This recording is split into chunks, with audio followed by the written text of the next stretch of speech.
So what is the national graduation rate?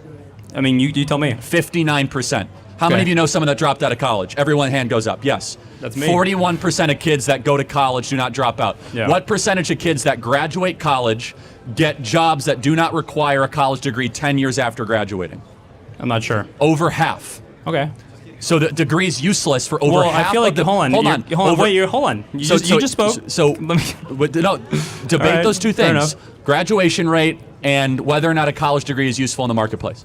well, I mean, you're kind of saying that like because people aren't or like they're not, I guess, using their degree 10 years from like when they got it, that necessarily means that like college is useless. But you're kind of like forgetting, like if I do a job, right, like any of the people working here, right, they work for you maybe 2 years, work at Turning Point, right? They take skills that they learn with them to a new job. So not necessarily that they are using everything they learned at this job and then taking it to the next one. They could be just like doing something completely different. So you could say that maybe their work here was useless, but you probably wouldn't think that, right? I think it's kind of the same thing with college, except that like you might not necessarily use your degree, but you're using skills that you got at college for your next job. So it doesn't necessarily mean that you have to use it in the future. I want to make sure you're understanding what I'm saying. The job that they get does not require them to have a degree, so they could have gotten that job out of high school. Sure, but like so they could have got the skills without the $100,000 in debt. You're kind of like skipping the midpoint here, right? Because like if you learn something and then don't necessarily like use it at your next job, that doesn't necessarily mean what you learned before was like useless. Okay, so I think you're predicating this on like that college has to be something that you use in the future, right? The vast majority of students that enter college, what do you think they learn that is most useful in the marketplace? Oh, that's a great question. There's so many things that you can use. You have interpersonal people skills.